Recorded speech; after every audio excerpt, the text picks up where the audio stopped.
Benedict, Enterprise Mobility Analyst and SAP Mentor. I want to thank you for joining us today for this video comments. Today we're going to talk about a number of concepts. To start out with, we're going to talk about the word conjecture. How many of you use the word conjecture in your daily life? I use it a lot in my enterprise mobility workshops. Why? Let's talk about the definition first, and I think you'll understand. Conjecture, an opinion or conclusion based upon incomplete information. How many of us have actually found ourselves managing a company, a project, an operation, or a team based on conjecture, based on incomplete information? It's not something any of us want to be doing, is it? Because decision making and making decisions is based upon having good information, not incomplete information. Although in the real world it's never possible to have complete insight and complete information. So there's always going to be a little bit of conjecture in our management. However, we certainly want to limit that. Why do we want to limit that? Because let me give you another concept here, and I think you'll understand. DDM. That's an acronym for dynamic decision making. It's one of those tools that is good to cling to when you're looking at how do I manage a real-time operation.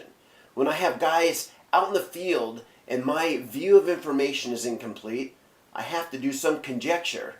But I also know that if I can improve my access to real-time information, I can improve my decision making. And that provides a competitive advantage. DDM, dynamic decision making. Because advantages in observation and orientation enable a tempo in decision making and execution that can outpace your competition. You have to improve and increase the tempo or the speed in which you have access to good quality information and limit the conjecture in your management. The key is speed, the speed of decision making. How fast can you move from a plan A to a plan B to a plan C when the data coming in gives you the information that says you should be changing from plan A to plan B? Limit the conjecture, dynamic decision making.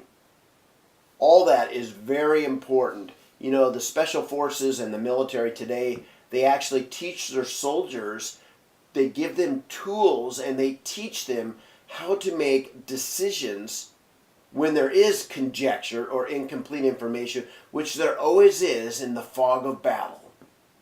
So how do you make good decisions in chaotic environments in the fog of war and battle? And limit the conjecture. There's another acronym that's useful in this area. It's FASE, F-A-S-E, phase, for feeds, data feeds. The more data feeds that you can be bringing in and reviewing and analyzing against your strategy will help you execute good decision making.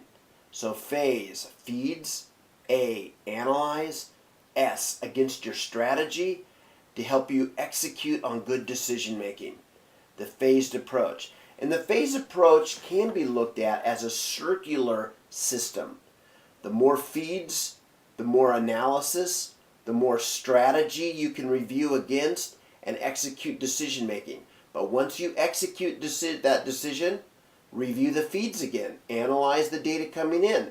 Against the strategy you have in place, execute a good strategy, a good decision again.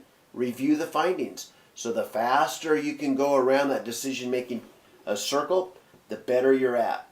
All these things are not possible without having enterprise mobility in place. Not only enterprise mobility, but things like GPS tracking of vehicles, workforces, parts, transportation, etc. Having all of this in place so that the feeds that you have, you're getting data from all of your different resources, so that can be built into and analyzed into a plan so you can optimally manage your workforce. So really the key to what we've been talking about today in this video is there's actually decision-making tools and strategies that need to be employed when you're getting so much real-time data from mobile devices and GPS and tracking. Because the issue really is, what do you do with the data, isn't it? And how do you process that data in such a way that it actually helps you, not hinders you? I think back to an incident last year. Recently I was reading a post-incident report on the tragedy of the Gulf of Mexico oil spill. It turns out that the oil rig had over 600 sensors on it, all warning something wrong was happening. The raw data was coming in such volume that it literally paralyzed the decision-making capabilities of the management on that rig. It wasn't useful. It paralyzed their decision-making. So what I'm simply suggesting is, not only do you need those feeds, you need to be able to analyze those against a strategy so you can execute good decision-making. And that takes some work. And it takes enterprise mobility infrastructure. It takes understanding of what to do with that data and how to use that data so you can be making the best decision making. With that, I want to thank you so much for joining us today. And if we don't talk before, I want to wish you happy holidays and Merry Christmas. Thank you for watching.